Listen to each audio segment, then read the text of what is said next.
ನಮಸ್ತೆ. 28/7/2024ರಂದು KPSC ನಡೆಸಿದ HK ವಿಭಾಗದ assistant controller prelims GK question ಪೇಪರನ್ನು ನಾವೇನು ಮಾಡೋಣ ಅಂತಂದ್ರೆ ಸರ್ಕಾರದ ಇಲಾಖೆಯ ಅಧಿಕೃತ ಕೀ ಉತ್ತರಗಳನ್ನು ನಾವು ಇವತ್ತು ನೋಡ್ತಾ ಹೋಗೋಣ. ಯಾಕೆ ನೋಡಬೇಕು ಅಂತಂದರೆ ಮುಂದೆ ಬರ್ತಿರ್ತಕ್ಕಂಥ PDO ಪ್ರಶ್ನೆ ಪತ್ರಿಕೆ ಇದೆಯಲ್ಲ, ಸೇಮ್ ಇದೇ ಮಾಡೆಲಲ್ಲಿ ಇರುವಂಥದ್ದು. ಸೊ ಹಾಗಾಗಿ ಮುಂದಿನ ಪರೀಕ್ಷೆಗೆ ಈ ಪರೀಕ್ಷೆ ನಮಗೆ ಮಾದರಿಯಾಗಿರುವಂಥದ್ದು. ಯಾವ ರೀತಿ ಕ್ವಶನ್ಗಳನ್ನು ತೆಗಿತಾರೆ, ನಾವು ಯಾವ ರೀತಿ ಪ್ರಿಪೇರ್ ಆಗಬೇಕು ಅನ್ನೋದನ್ನು ನಾವು ಈ ಒಂದು ತರಗತಿಯಲ್ಲಿ ತಿಳಿದುಕೊಳ್ಳುವ ಪ್ರಯತ್ನವನ್ನು ಮಾಡೋಣ. ಹಾಗಾದರೆ ಬನ್ನಿ, 2024ರಂದು ನಡೆದಿರ್ತಕ್ಕಂಥ ಹೈದರಾಬಾದ್ ವಿಭಾಗದ ಈ ಪ್ರಶ್ನೆ ಪತ್ರಿಕೆ ವರ್ಷನ್ ಕೋಡ್ ಬಂದು B ಆಗಿರುವಂಥದ್ದು.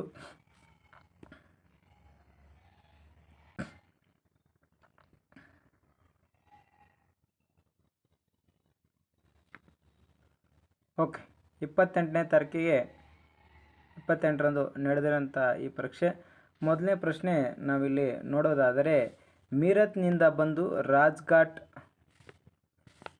ರಾಜ್ಘಾಟ್ನ ಮೂಲಕ ಕೆಂಪು ಕೋಟೆಯನ್ನು ಪ್ರವೇಶಿಸಿ ಬ್ರಿಟಿಷರ ವಿರುದ್ಧ ದಂಗೆಯ ನಾಯಕತ್ವವನ್ನು ವಹಿಸಿಕೊಳ್ಳಬೇಕೆಂದು ಮನವಿ ಮಾಡಲು ಎರಡನೆಯ ಬಹದ್ದೂರ್ ಶಾನನ್ನು ಭೇಟಿ ಮಾಡಿದ ದಿನಾಂಕ ಯಾವುದು ಅಂತ ಕೇಳಿದ್ದಾರೆ. ಇಲ್ಲಿ ದಿನಾಂಕ ಬಂದು 11 ಮೇ 1857 ಆಗಿರುವಂಥದ್ದು ಉತ್ತರ. ಇನ್ನು ನಂತರ ಪ್ರಶ್ನೆ ನೋಡೋದಾದರೆ, ಭಾರತದಲ್ಲಿ ಎಲ್ಲ ಕಾರ್ಮಿಕರಿಗೆ ವಾರದ ರಜೆ ದಿನವನ್ನು ಪ್ರಪ್ರಥಮ ಬಾರಿಗೆ ಜಾರಿಗೆ ಬರುವಂತೆ ಅವಕಾಶ ಕಲ್ಪಿಸಿರುವಂತಹ ಕಾಯ್ದೆ ಯಾವುದು ಅಂತ ಕೇಳಿರುವಂಥದ್ದು. ಉತ್ತರ ಬಂದು ದ್ವಿತೀಯ ಭಾರತ ಫ್ಯಾಕ್ಟರಿ ಕಾಯ್ದೆ 1891 ಆಗಿರುವಂಥದ್ದು. ಇನ್ನು ಮೂರನೇ ಪ್ರಶ್ನೆ ನೋಡೋದಾದರೆ, ಭಾರತದಲ್ಲಿ ರಾಷ್ಟ್ರೀಯ ಹೋರಾಟದ ಅಧ್ಯಕ್ಷರಲ್ಲೊಬ್ಬರು ಜೈಲಿಗೆ ಹೋದ ಪ್ರಥಮ ಭಾರತೀಯ ಪತ್ರಕರ್ತರು ಯಾರು ಅಂತ ಕೇಳಿದ್ದಾರೆ. ಉತ್ತರ ಸುರೇಂದ್ರನಾಥ್ ಬ್ಯಾನರ್ಜಿರವರು ಜೈಲಿಗೆ ಹೋಗಿರುವಂಥದ್ದು. ಇನ್ನು ನಾಲ್ಕನೇ ಪ್ರಶ್ನೆ ನೋಡೋದಾದರೆ,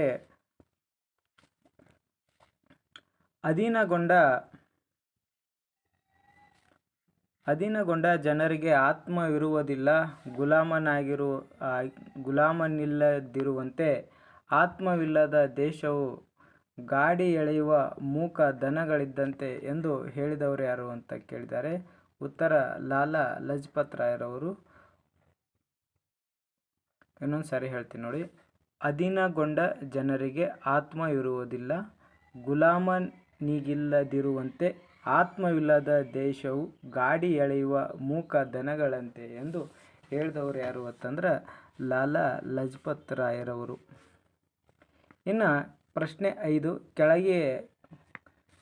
ಕೆಳಗಿನವುಗಳನ್ನು ಹೊಂದಿಸಿ ಬರೆಯಿರಿ ಅಂತ ಇದೆ. ಕೆಳಗಿನವುಗಳನ್ನು ಏನು ಮಾಡಿರಿ ಅಂದ್ರೆ ಹೊಂದಿಸಿ ಬರೆಯಿರಿ ಅಂತ ಇದೆ. ಜಿ ಸುಬ್ರಹ್ಮಣ್ಯ ಅಯ್ಯರ್ರವರು ಅವರು ಸ್ವದೇಶಿ ಮಿತ್ರ ಅಂತಕ್ಕಂಥದ್ದು ಪತ್ರಿಕೆಯನ್ನು ಹೊರಡಿಸ್ತಾರೆ. ಮೂಕ ನಾಯಕ್ ಮೋತಿಲಾಲ್ ಘೋಷ್ರವರು ಯಾವ ಪತ್ರಿಕೆಯನ್ನು ಹೊರಡಿಸ್ತಾರೆ ಅಂತಂದರೆ ಅಮೃತ್ ಬಜಾರ್ ಪತ್ರಿಕೆಯನ್ನು ಹೊರಡಿಸಿರುವಂಥದ್ದು. ಇನ್ನು ಜಿ ಕೆ ಗೋಖಲೆರವರು ಸುಧಾಕರ್ ಅನ್ನುವ ಪತ್ರಿಕೆಯನ್ನು ಹೊರಡಿಸ್ತಾರೆ. NM ಲೋಖಂಡೇರವರು ದೀನಬಂಧು ಅಂತಕ್ಕಂಥ ಪತ್ರಿಕೆಯನ್ನು ಹೊರಡಿಸಿರುವಂಥದ್ದು. ಇದಕ್ಕೆ ಉತ್ತರ ಬಂದು 2. ಎಸ್. ನೆಕ್ಸ್ಟ್ ಪ್ರಶ್ನೆ ಹೋಗೋಣ. ಗದರ್ ಪಕ್ಷ ಸ್ಥಾಪನೆಯಾದ ತಿಂಗಳು ಮತ್ತು ವರ್ಷ ಯಾವುದು ಅಂತ ಕೇಳಿದ್ದಾರೆ. ಗದರ್ ಪಕ್ಷ ಸ್ಥಾಪನೆಯಾದ ತಿಂಗಳು ನವೆಂಬರ್ 1, 1913 ಆಗಿರುವಂಥದ್ದು. 7ನೇ ಪ್ರಶ್ನೆ ನೋಡೋದಾದರೆ, ಭಾರತೀಯ ವಿಶೇಷ ಆರ್ಥಿಕ ವಲಯ ಕಾಯ್ದೆ ಯಾವ ವರ್ಷ ಜಾರಿಗೆ ತರಲಾಯಿತು ಅಂತ ಕೇಳಿದ್ದಾರೆ. ಉತ್ತರ 2006ರಲ್ಲಿ. ಪ್ರಶ್ನೆ 8, ಭಾರತದಲ್ಲಿ ಗ್ರಾಮೀಣ ಪ್ರದೇಶಕ್ಕೆ ನಗರ ಸೌಕರ್ಯಗಳನ್ನು ಒದಗಿಸುವುದು ಯೋಜನೆ ಯಾವ ವರ್ಷ ಘೋಷಿಸಲಾಯಿತು ಅಂತಂದರೆ 2003ರಲ್ಲಿ ಈ ಯೋಜನೆಯನ್ನು ಘೋಷಿಸಲಾಯಿತು ಅಂತ ಹೇಳ್ತಾರೆ. ಅದೇ ರೀತಿಯಾಗಿರ್ತಕ್ಕಂಥ 9ನೇ ಪ್ರಶ್ನೆ ನೋಡೋದಾದರೆ, ಈ ಕೆಳಗಿನ ಅಭಿವೃದ್ಧಿ ಕಾರ್ಯಕ್ರಮಗಳು ಮತ್ತು ಪ್ರಾರಂಭಿಸಿದ ವರ್ಷವನ್ನು ಹೊಂದಿಸಿ ಬರೆಯಿರಿ ಅಂತ ಕೇಳಿದ್ದಾರೆ. ಜನ್ಧನ್ ಯೋಜನೆ ಯಾವಾಗ ಪ್ರಾರಂಭವಾಯಿತು ಅಂತಂದ್ರೆ ಜನ್ಧನ್ ಯೋಜನೆ 2014ರಲ್ಲಿ ಪ್ರಾರಂಭವಾಯಿತು. ಪ್ರಧಾನಮಂತ್ರಿ ಜೀವನ ಜ್ಯೋತಿ ವಿಮಾ ಯೋಜನೆ 2015ರಲ್ಲಿ ಪ್ರಾರಂಭವಾಯಿತು. ಪ್ರಧಾನಮಂತ್ರಿ ಜನ ಆರೋಗ್ಯ ಯೋಜನೆ 2018ರಲ್ಲಿ ಆರಂಭವಾಗಿರುವಂಥದ್ದು. ಪ್ರಧಾನಮಂತ್ರಿ ಮುದ್ರಾ ಯೋಜನೆ ಎಷ್ಟರಲ್ಲಿ ಪ್ರಾರಂಭ ಆಯಿತು ಅಂತಂದರೆ 2016ರಲ್ಲಿ ಪ್ರಾರಂಭವಾಗಿರ್ತಕ್ಕಂಥದ್ದು. ಪ್ರಧಾನಮಂತ್ರಿ ಜನ ಜೀವನ ಆರೋಗ್ಯ ಯೋಜನೆ ಇದೆ 2018. ಅರ್ಥ ಆಯ್ತು ರೀ. ಇದರ ಉತ್ತರ ಬಂದು 2 ಆಗಿರುವಂಥದ್ದು. ನೋಡಿರಿ, ಪಿ ಡಿ ಒಗೆ ಇವೇ ರಿಪಿಟೇಷನ್ ಆಗುವಂಥ ಚಾನ್ಸಸ್ ತುಂಬ ಇರುತ್ತೆ. ಸೊ ಹಾಗಾಗಿ ಸ್ವಲ್ಪ ಇದ್ರ ಕಡೆ ಗಮನ ಕೊಟ್ಟರೆ ಒಳ್ಳೆಯದು ಅಂತ ನನ್ನ ಭಾವನೆ. 10ನೇ ಪ್ರಶ್ನೆ, ಕೆಳಗೆ ಕೊಟ್ಟಿರುವ ಸಂಕೇತಗಳನ್ನು ಉಪಯೋಗಿಸಿ ಪಟ್ಟಿ 1 ಮತ್ತು ಪಟ್ಟಿ 2 ಹೊಂದಿಸಿ ಬರೆಯಿರಿ ಅಂತ ಕೇಳಿದ್ದಾರೆ. ರಂಗರಾಜನ್ ಸಮಿತಿ, ನರಸಿಂಹನ್ ಸಮಿತಿ.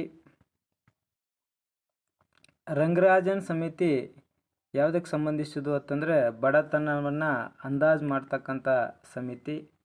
ಅದೇ ರೀತಿಯಾಗಿ ನರಸಿಂಹನ್ ಸಮಿತಿ ಯಾವುದಕ್ಕೆ ಸಂಬಂಧಿಸಿದ್ದು ಅಂತಂದ್ರೆ ಮೊದಲೇ ನೋಡ್ರಿ, ರಂಗರಾಜನ್ ಬಡತನ, ಅನಂತರ ನರಸಿಂಹನ್ ಸಮಿತಿ ಬಂದು ಹಣಕಾಸು ಸುಧಾರಣೆಯಾಗಿರುವುದು. ವಿಜಯ್ ಕೇಳ್ಕರ್ ಇದು ಮೂಲಭೂತ ಸೌಕರ್ಯಗಳು. ಮಲ್ಹೋತ್ರಾ ಸಮಿತಿ ಬಂದು ವಿಮಾ ಸುಧಾರಣೆ. ಸೊ ಉತ್ತರ 1ನೇದು ಸರಿಯಾಗಿರುವಂಥದ್ದು.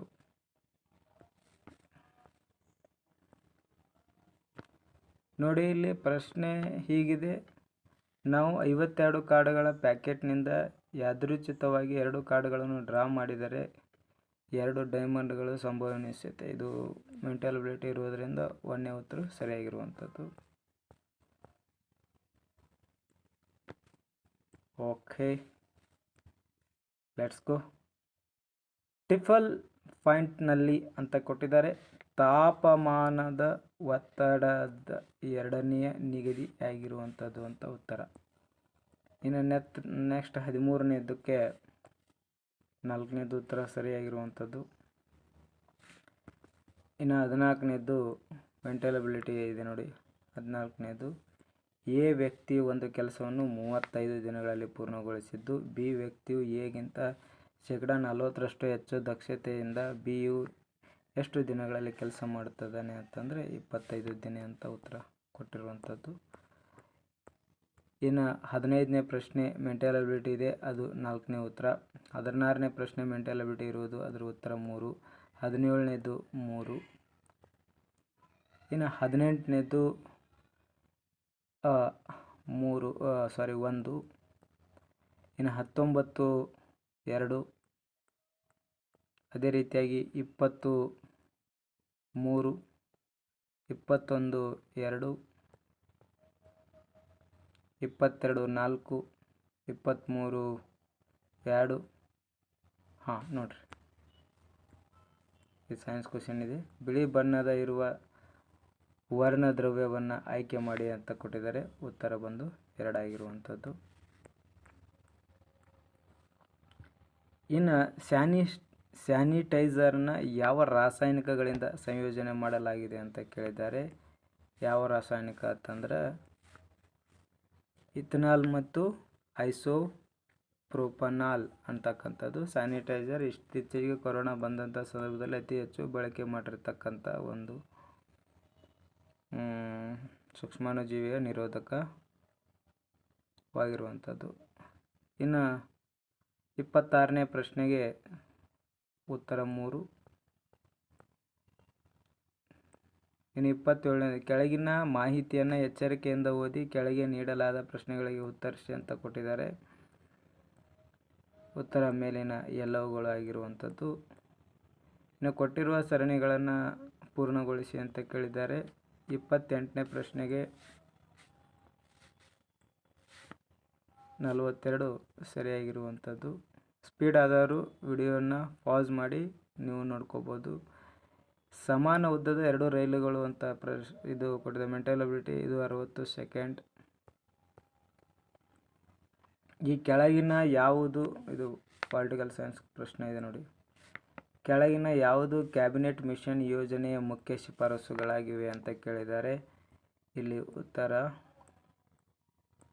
ಇದು ಬ್ರಿಟಿಷ್ ಭಾರತೀಯ ಪ್ರಾಂತ್ಯಗಳು ಮತ್ತು ಭಾರತೀಯ ರಾಜ್ಯಗಳ ಒಳಗೊಂಡ ಫೆಡರಲ್ ಒಕ್ಕೂಟ ರಚನೆಯನ್ನು ಪ್ರಸ್ತಾಪಿಸಿರುವಂಥದ್ದು. ಇದು ಭಾರತದ ಸಂವಿಧಾನವನ್ನು ರೂಪಿಸಲು ಸಂವಿಧಾನ ಸಭೆಯನ್ನು ಸ್ಥಾಪಿಸಲು ಸಲಹೆಯನ್ನು ನೀಡಿರುವಂಥದ್ದು ಸರಿಯಾಗಿರುವಂಥದ್ದು.